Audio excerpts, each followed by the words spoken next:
Estamos encerrando hoje a série Lições dos Pães e Peixes, de Mateus capítulo 14. Nós já falamos que, enquanto está acontecendo a multiplicação de pães, o que Jesus está fazendo, na verdade, apesar da grande multiplicação dos pães, é algo que normalmente nós não estamos acostumados a olhar. Nós ficamos sempre olhando para os pães. Ficamos constantemente olhando para os peixes. A nossa expectativa é de que os pães e os peixes e a sua multiplicação nos impressione, que isso prenda a nossa atenção e ficamos então maravilhados com esse milagre. Mas a proposta que eu trouxe para vocês logo na primeira ministração dessa mensagem é que nós não deveríamos distrair-nos olhando para o que está acontecendo nos cestos, olhando para a multidão sentada, mas sim ao que Jesus estava edificando, o que Jesus estava ensinando, o que Jesus estava ministrando aos discípulos. E eu disse também que essa ministração que Jesus faz aos discípulos, ela é deveras importante, muito importante, talvez até mais importante que o milagre da multiplicação em si. Então, eu quero que você me acompanhe o seguinte. Nós já vimos até agora que sim, Jesus está ensinando seus discípulos a seguirem-no, a imitarem-no, certo? Na segunda ministração, eu disse que esse imitar de Jesus não era simplesmente fazer o que ele fazia, conquanto ele os estava convidando a isso, mas imitar Jesus era fazer o que ele fazia por obediência ao Pai. Havia um critério, obediência ao Pai, o fruto da obediência. E a outra coisa é que eles fariam com o coração aberto, com o coração sensível, com o coração cheio de compaixão. Não era uma obra que era realizada simplesmente por obrigação, simplesmente como quem quer bater metas, mas era uma obra de alguém que estava envolvido com aquilo que estava fazendo. Tudo bem? Por que eu precisei dizer isso para você? Eu precisei dizer isso para você porque quando nós chegamos no texto aqui, acompanha comigo, de Mateus capítulo 14, a partir do verso de número 13, diz assim, olha só o verso de número 15. Ele diz, ao cair da tarde, os discípulos aproximaram-se dele e disseram, este é um lugar deserto e já está ficando tarde, manda embora a multidão para que possam ir aos povoados comprar comida. Qual que era o grande problema dos discípulos ali? O local era deserto, não havia acesso a comerciante, alguém que pudesse prover comida para aquelas pessoas, e o horário já era avançado. E eram duas observações absolutamente legítimas, observações que nem Jesus ousa contestar. Os discípulos estavam certos, o lugar era deserto, a hora já era avançada. Jesus não contraria-nos, mas ainda assim, diante da palavra deles, olha o que Jesus diz no versículo de número 16. Eles dizem, olha, o lugar é deserto, a hora está avançada, está ficando tarde, é perigoso. Jesus, vamos despedir o povo para que eles vão embora, para que eles comprem comida. E Jesus diz, dê-lhes você algo para comer. Então, a primeira coisa que eu quero dizer para vocês com relação a essa última parte da ministração é que eu disse que nós temos que servir a Jesus, temos que imitar a Jesus. Mas observe, escute o que eu vou dizer para você, nós sempre vamos encontrar motivos para não imitar a Jesus. Nós sempre vamos encontrar motivos para não querermos imitar a Jesus. Deixa eu explicar, você vai entender o que eu quero dizer. Quando Jesus realiza o primeiro milagre dele, transformando água em vinho, ele diz para Maria, sua mãe, ora, ainda não chegou a minha hora. Jesus tinha um motivo para não transformar água em vinho, ainda assim, ele o fez. Quando Jesus realiza a pesca maravilhosa, os discípulos, até então não eram discípulos, eles estavam cansados, sobrecarregados, haviam passado a noite inteira, e a última coisa que eles tinham era fé de que alguma coisa diferente iria acontecer. Jesus tinha motivo para não querer fazer o milagre da multiplicação. ou melhor, o milagre dos peixes, mas ainda assim Jesus faz. Quando Jesus é tocado por uma mulher com fluxo de sangue, aquela mulher não poderia estar onde estava e muito menos tocar em Jesus. Jesus tinha motivo para não curar aquela mulher, mas ainda assim Jesus a cura. Quando Jesus está no Getsêmani, ele está profundamente triste, numa tristeza mortal. Está lá em Mateus 26, 38. Jesus estava profundamente triste. Ele não estava bem. Ele estava sendo honesto. A minha alma está triste, triste até a morte. Mas ainda assim ele vai para a cruz. Portanto, Jesus transformou a água em vinho. Jesus realizou a pesca maravilhosa. Jesus curou uma mulher com fluxo de sangue. E apesar da tristeza que ele estava, amados, ele ainda assim foi até a cruz. Não é verdade? Queridos, imitar Jesus nunca foi fácil. Quando eu digo para vocês que nós sempre teremos motivos para não imitar a Jesus, o que eu estou dizendo para vocês é que, como os discípulos que estavam vendo o que Jesus iria fazer, eles estavam corretíssimos no apontamento que eles fizeram. Está tarde e o lugar está deserto. Senhor, vamos despedir o povo. Eles tinham razão. Porém, queridos, Jesus os desafia para ainda assim alimentar a multidão. Quando um mestre da lei chega para Jesus, vê o que Jesus fazia e ouve o que Jesus falava, e diz para Jesus: Jesus, eu quero ser seu discípulo, eu quero te seguir. Lá em Mateus 8, 19 a 20, Jesus responde para ele: as raposas têm tocas, as aves do céu têm seus ninhos, mas o Filho do Homem não tem nem onde reclinar a cabeça. O Filho do Homem não tem nem onde dormir. Nós sempre teremos motivos para fazer diferente do que Jesus nos ensina. Sempre haverá empecilhos, queridos, para que nós possamos inclusive usar como desculpa para dizer: é muito difícil, é muito árduo, é muito longo, é muito caro, é muito trabalhoso, desgasta muito, é muito longe. Nós sempre teremos motivos de sobra para encontrar justificativa, para não querer fazer o que Jesus que nós façamos. Sempre. Sabe, eu frequento igreja desde 1995, 25 anos frequentando igreja. E assim como eu tenho certeza que você já encontrou pessoas que não frequentam igreja falando mal de igreja e falando mal de pessoas de igreja, não é? Já ouvimos. Você sabe que quando eu ouço alguém me falar algo contra a igreja, contra as pessoas que frequentam a igreja, quando elas começam a falar, eu penso na minha cabeça assim: elas não fazem a menor ideia do que elas estão falando. Você sabe por que eu penso assim? Porque, vejam bem, igreja é algo muito importante para mim. Como eu disse, eu faço isso há 25 anos. E uma das coisas mais difíceis que eu tenho feito nesses 25 anos tem sido frequentar a igreja. Embora seja algo bom, embora seja algo importante para a nossa vida, isso não significa necessariamente que frequentar uma igreja seja fácil. Você concorda comigo? Você sabe que quando eu encontro uma pessoa que diz para mim assim: eu estou frequentando a igreja, eu frequento a igreja. E aí eu pergunto: como é que é? Como é que está a sua experiência? Como é que está sendo a sua experiência frequentando a igreja? Ou ser membro de uma igreja? E essa pessoa diz para mim: olha, igreja é algo que é sempre agradável para mim. Aí elas dizem: igreja é tudo de bom, é maravilhoso. Ou lidar com as pessoas da igreja é algo sempre muito tranquilo e muito fácil.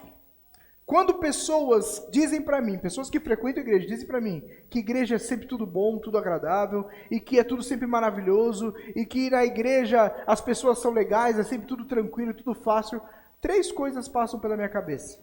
Eu, obviamente, por respeito, eu não digo a elas. Mas a primeira coisa que me passa a cabeça é o seguinte: essa pessoa acabou de entrar na igreja. Ela não tem tempo de igreja ainda. Deve ter entrado essa semana. Não deve ter nem carteirinha de membro ainda. A segunda coisa que passa pela minha mente quando as pessoas dizem isso é de que essa pessoa que diz que igreja é maravilhoso, que tudo é bom, tudo é maravilhoso, tudo é lindo, são pessoas que entram na igreja, sentam, assistem o culto, vão embora, não falam bom dia, não falam boa noite, não conhecem ninguém, não é amigo de ninguém, não vai na casa de ninguém, não recebe ninguém. Essa é a segunda coisa que eu penso. Ou a pessoa é nova na igreja, ou ela vai, assiste o culto e vai embora. E a terceira coisa, que eu também não digo, eu digo, essa pessoa está mentindo. Está mentindo. Porque eu frequento a igreja há 25 anos. Não me entenda errado, amados. Eu já disse isso aqui, não, aqui eu nunca disse, eu disse no outro salão. Quem me salvou foi o Senhor Jesus. Sou salvo porque Jesus morreu por mim. Mas quando eu falo em termos de relacionamento, em fortalecimento espiritual, eu digo sim, a igreja sempre me salvou, sempre me fortaleceu, sempre me ajudou a ficar de pé. Quando eu caía, os irmãos sempre me chegavam, me fortaleciam. Quando eu estava para baixo, a igreja sempre me levantou para cima. Ainda assim, a igreja é um lugar dificílimo, provavelmente uma das coisas mais difíceis que eu tenho feito nesses últimos 25 anos. Aí você vai falar assim, como que pode? É fácil. No meu trabalho, se eu não gosto de uma coisa, eu tenho RH, eu posso reclamar. Existem procedimentos, existem normas. Se alguém quebra uma das normas da empresa, por exemplo, vamos dizer que na sua empresa ela tem uma norma contra bullying, violência, quer seja verbal ou violência física, e alguém decide colocar um apelido em você, e você não gosta, você escreve um e-mail para o RH e diz, olha, fulano de tal está ferindo uma das normas da empresa, está querendo atribuir um apelido a mim, eu não gosto disso. Essa pessoa vai ser penalizada. No trabalho, se você não gosta do seu trabalho, e você tem condições, você sai do trabalho e vai para outro, muda de setor, ou até mesmo sai do trabalho, você faz o que você quiser. Na igreja não. Na igreja nós somos encorajados a suportar uns aos outros, a tolerar uns aos outros. Na igreja a gente não precisa gostar das pessoas, basta amá-las, é só isso. Não preciso gostar de você, eu só preciso te amar. Só isso. E principalmente porque na igreja a gente lida com pessoas autônomas, queridos. Porque você conversa com as pessoas, a pessoa te pede um conselho, você vai tomar um café com a pessoa, vai almoçar, vai fazer alguma coisa, você aconselha a pessoa faz tudo diferente, dá tudo errado, e você tem que voltar lá e você não pode dizer, eu te avisei. Você não pode. Ai de você, se você dizer, tá vendo? Eu não te falei que ia dar nisso daí. Na igreja nós lidamos com pessoas, queridos, que nós chamamos de irmãos. Muitas vezes são pessoas gente boas, muitas vezes são pessoas fáceis de se lidar, mas também existem pessoas que são dificílimas. Mas isso é igreja. E olha só o que eu estou dizendo para você. Nós sempre vamos encontrar razões para não imitar a Jesus. Por exemplo, com relação à igreja, como nós estamos falando, eu poderia muito bem dizer o seguinte, os irmãos são muito difíceis de lidar. Eu sou difícil de lidar. Eu sei disso. Nossa igreja não é para mim. Mas aí Jesus diz e fala para mim que eu tenho que viver em comunhão com os meus irmãos. Você está entendendo? Eu e você temos motivos de sobra para fazer exatamente ao contrário daquilo que Jesus nos diz para fazer. É como os discípulos. Está tarde e o lugar é deserto. Não faz sentido. Nós temos uma boa desculpa. Temos um bom motivo para a gente não fazer essa tal de multiplicação. Mas ainda assim o Senhor diz, alimentem. Porque apesar de vocês terem motivos para não fazer aquilo que eu quero que vocês façam, vocês também têm a opção de fazer aquilo que eu quero que vocês façam. Nós não precisamos, amados, nos apegar a esses motivos.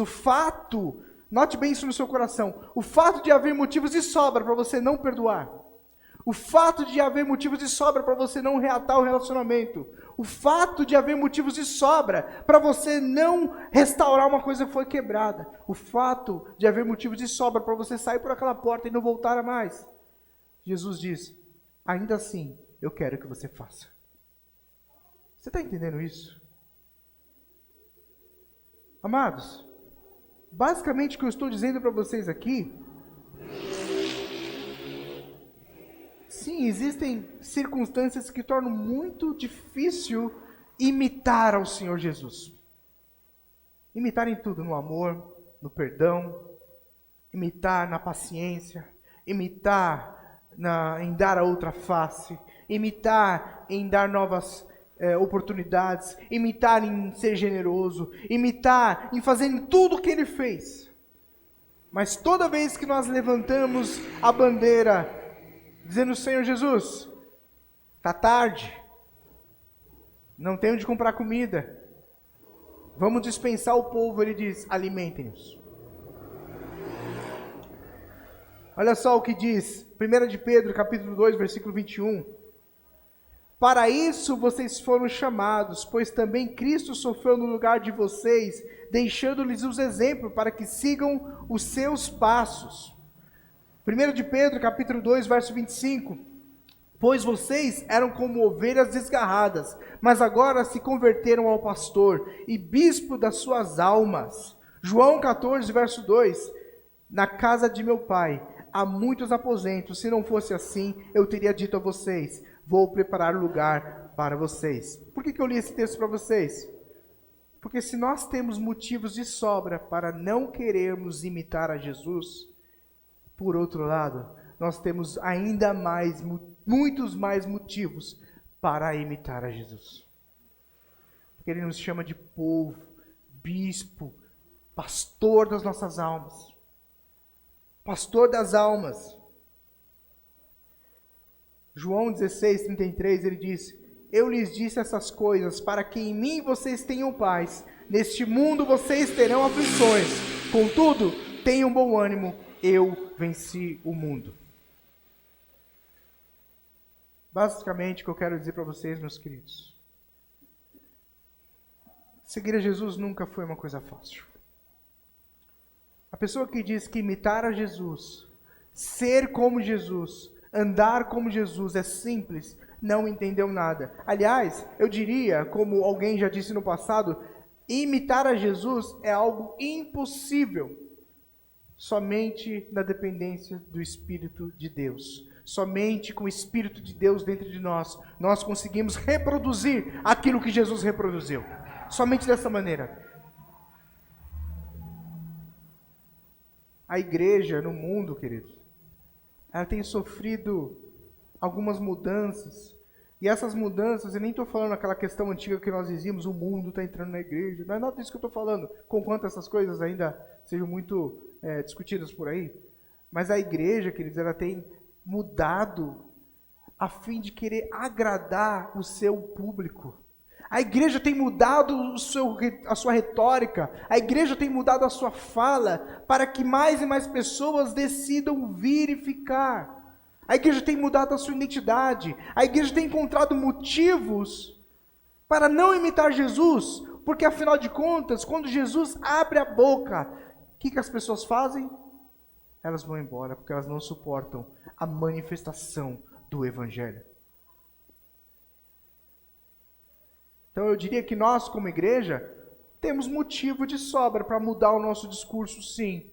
Temos motivo de sobra para não pegar tão pesado quanto Jesus pegava. Nós temos motivos de sobra para amaciar a nossa fala. Temos motivo de sobra para mudar a direção que a nossa mensagem está indo. Temos muitos motivos para a gente mudar de fato, de verdade, a nossa mensagem, para que aqueles que entrarem se sintam confortáveis, felizes.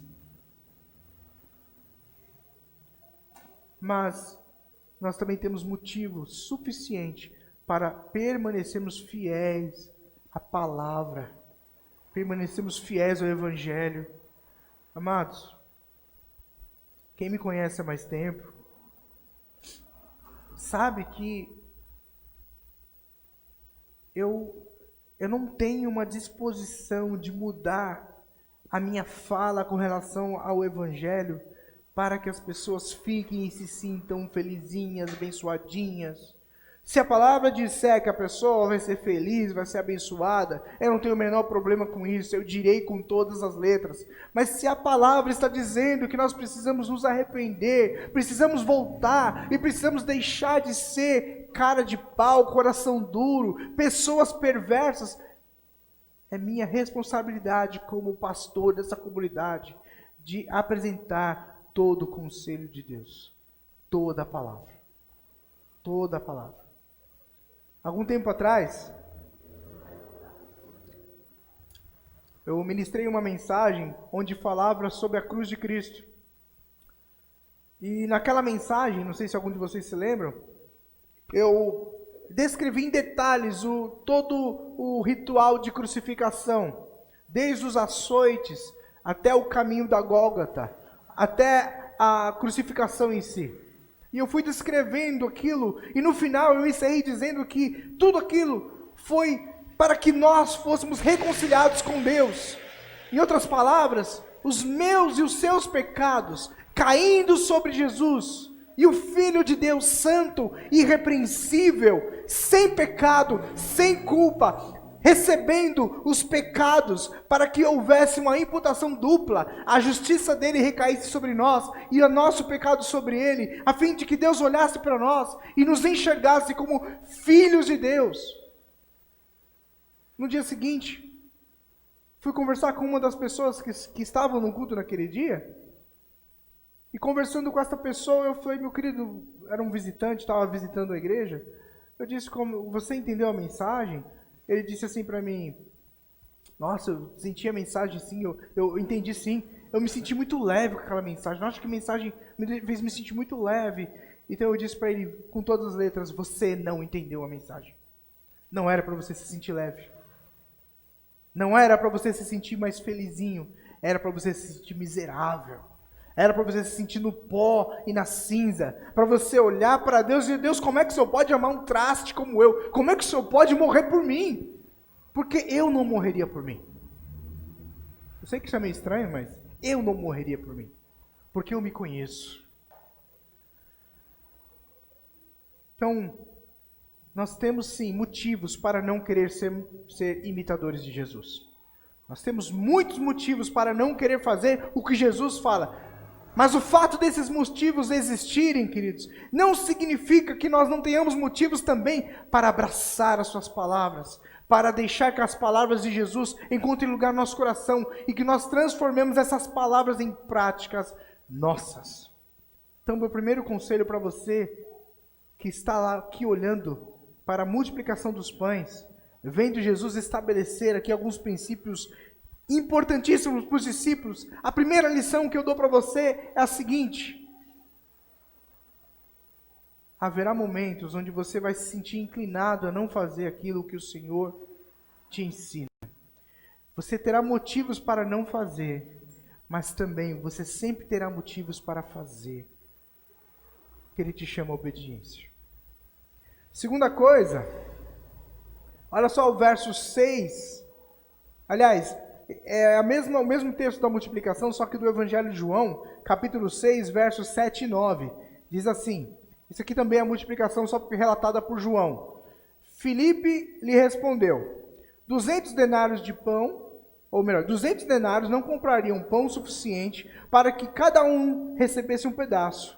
Outro discípulo, André, Simão, irmão de Simão Pedro, tomou a palavra. Aqui está um rapaz com 5 pães de cevada e 2 peixinhos. Mas o que é isso para tanta gente?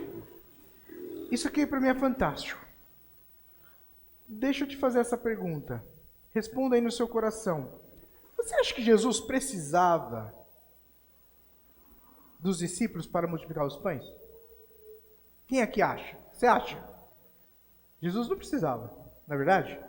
Ele poderia ter feito sem problema algum. Uma outra coisa, Jesus precisava de 5 pães e 2 peixes para fazer a multiplicação? Ele não podia fazer cair peixe e pão do céu? Não podia? Fazer como um maná do deserto? Ele podia fazer brotar peixe, podia fazer brotar pão. Ele não precisava nem dos discípulos e não precisava nem dos pães e peixes, amados. Não precisava. Mas mais uma vez, Eu tenho que dizer para você, você tem que tirar o seu olhar do pão e do peixe. Tira o olho do pão e do peixe. Você tem que olhar para o que Jesus está edificando, o que Jesus está ensinando. O que ele está ensinando para eles é o seguinte, é que é mais fácil de imitar Jesus quando nós fazemos isso juntos. É mais fácil você imitar Jesus quando você faz isso com outros irmãos e irmãs. Nós tínhamos ali Jesus, que era quem realizava o milagre. Nós tínhamos ali um garoto com 5 pães e 2 peixes. E tínhamos uns discípulos. O garoto, sem ele, não haveria pão e peixe. Sem Jesus, não haveria multiplicação. Sem os discípulos, não haveria distribuição dos pães e dos peixes. Conquanto Jesus não precisasse de nenhuma dessas coisas, Jesus está nos ensinando como é o relacionamento dele com o Pai e como nós devemos entrar nesse relacionamento. Ele não diz que eu por mim mesmo não faço nada. Eu faço aquilo que o Pai me diz para fazer. Ele não se coloca na posição de servo e diz, eu vejo o Pai trabalhando e eu trabalho também, eu vejo o Pai fazendo e eu faço, eu obedeço, o Pai fala e eu faço. O que Jesus está querendo instituir aqui para nós é o fim do... Qual é a palavra? Fugiu agora. É o fim, quando você faz sozinho, qual é a palavra? Puxa. É o fim da individualidade. É o fim do deixa que eu faço sozinho. É o fim do eu posso, eu sou capaz, eu consigo, deixa que eu faço. Jesus está dizendo o seguinte, para alimentar essa multidão, vocês precisam de mim, porque eu que realizo o milagre. Vocês precisam do garoto, porque ele tem os peixes. E vocês precisam dos discípulos, porque vocês que vão distribuir. Na verdade, eu não preciso nem do garoto com os peixes e não preciso dos discípulos para distribuir. Eu posso fazer o que eu quiser num estalar de dedos com uma palavra da minha boca.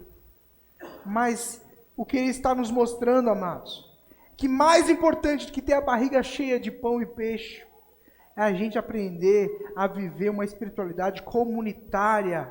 É uma espiritualidade que passa por você e passa por mim, onde nós servimos a Deus através, inclusive, de um relacionamento horizontal. Ele está acabando com o individualismo, está acabando com esse negócio do relacionamento vertical. Porque, veja bem, não é intuito de Jesus colocar a mão sobre os discípulos, soprar sobre ele o Espírito. Agora diz o seguinte, cada um de vocês é autossuficiente, cada um de vocês tem tudo que precisa. Eu não vou mandar vocês de 2 em 2, porque de 2 em 2 vocês cobrem um terreno menor. Eu vou mandar vocês de 1 em 1, porque de 2 em 2 vocês só cobrem 6 lugares. De 2 em 2 vocês só cobrem 6 lugares. Agora, se eu mandar vocês individualmente, vocês vão ganhar mais terreno, vocês vão cobrir 12 lugares. Mas não é esse o objetivo. Não é multiplicar o pão e os peixes. Conquanto alimentar essa multidão, o objetivo de Jesus é ensinar ao Leandro que é mais fácil para o Leandro imitar a Jesus se eu fizer isso com o Maurício. É mais fácil para o Maurício imitar a Jesus se ele fizer isso com a Fabi. É mais fácil a Fabi fazer se ela fazer isso com o Jairo com a Silvia com a Clarissa e assim por diante. Jesus não está estabelecendo indivíduos autônomos que não precisam de ninguém. Por isso que eu me surpreendo, sendo essa uma das tônicas de Jesus, pessoas buscando uma espiritualidade que não passa pelo próximo. Só passa pelo próximo quando é para passar por cima. Só passa pelo próximo quando é para atropelar, em nome de Jesus. Jesus está nos ensinando, queridos, que se nós quisermos ser imitadores dele, nós não podemos voar solo, não podemos ficar sozinhos, devemos fazer isso de maneira comunitária. Se não, olha isso. 1 de Pedro, capítulo 2, de 9 a 10, diz assim, não diz assim, você é geração eleita. Ele diz, vocês, porém, são, no plural, vocês são geração eleita, sacerdócio real, Não pessoa santa, mas nação santa.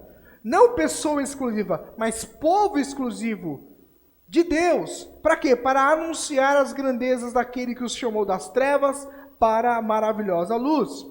Essa outra parte para mim é incrível. Diz assim: antes vocês nem sequer eram povo.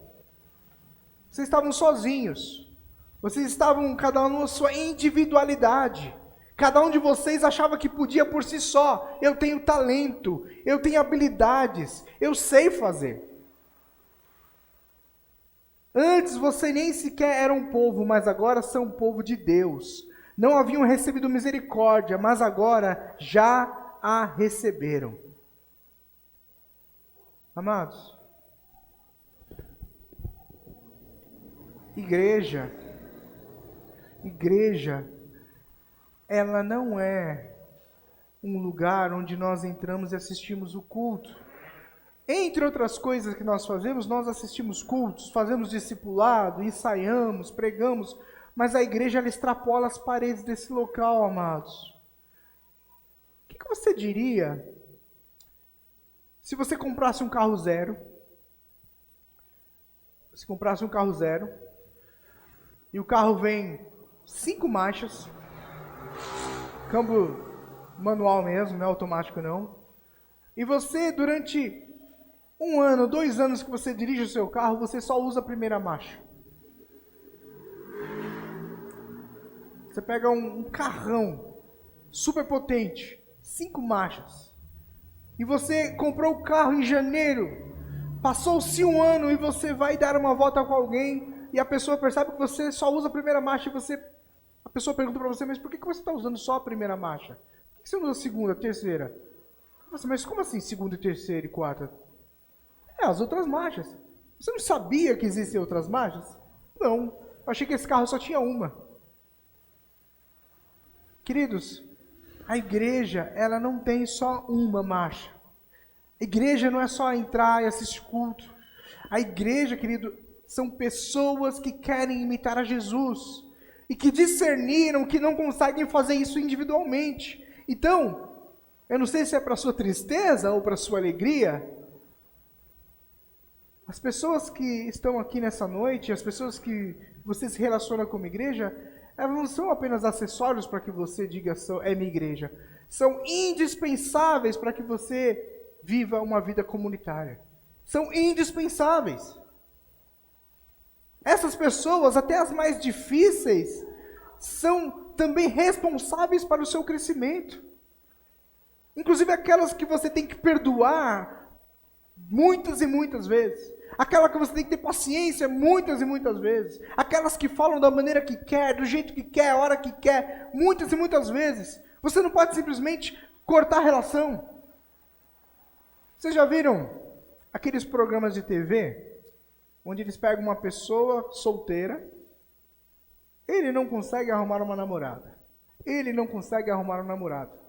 Eu acho uma mentira, porque essas pessoas geralmente são sempre muito bonitas. E se eu conseguir, você entendeu o que eu quero chegar?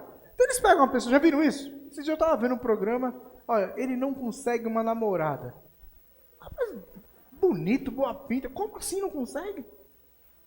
Aí colocam aquelas mulheres assim, quem aqui namoraria ele? Ah, tá as mulheres lá, cada uma com um número.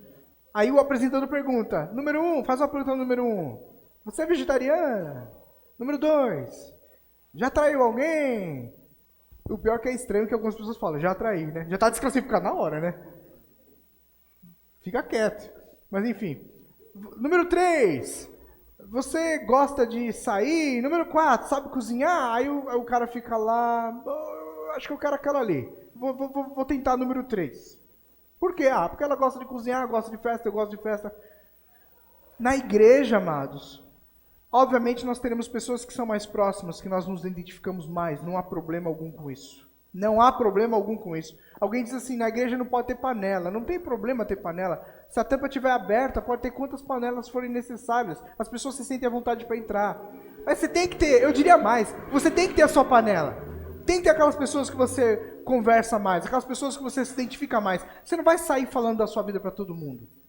Você tem que falar para aquelas que você sabe que vão te ouvir, que não vão sair contando para os outros. pessoas que vão te aconselhar segundo a palavra.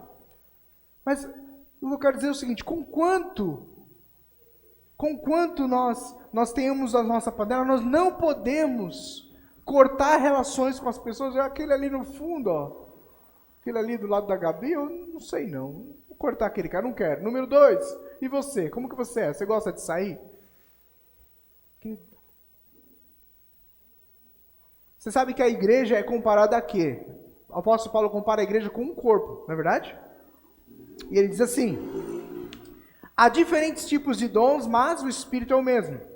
Há diferentes tipos de ministérios, mas o Senhor é o mesmo. Há diferentes formas de atuação, mas o Deus é o mesmo, que efetua tudo em todos. Aí ele diz: a cada um, porém, é dado a manifestação do Espírito, visando o bem comum.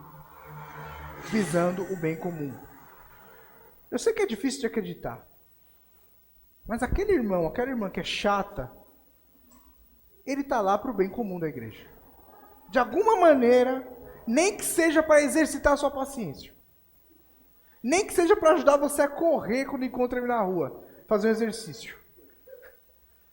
De alguma maneira, aquele irmão, aquela irmã, que foi colocada no corpo por Jesus, e no corpo eu não estou dizendo a igreja local, eu falei a igreja de Cristo, ele tem um propósito, ele tem potencial para contribuir com a sua santidade, com a sua salvação, com o seu aperfeiçoamento. Todos e todos. Portanto, queridos, a última lição, eu estou encerrando aqui, a última lição que eu trago para vocês, dos pães e dos peixes, aliás, vou começar desde a primeira. A primeira lição, ela nos ensina que Jesus quer que nós sejamos os seus imitadores. A segunda, ela diz que nós devemos imitar a Jesus não só no que ele faz, mas em obediência ao Pai, e de coração aberto e sensível por aqueles a quem a gente ministra.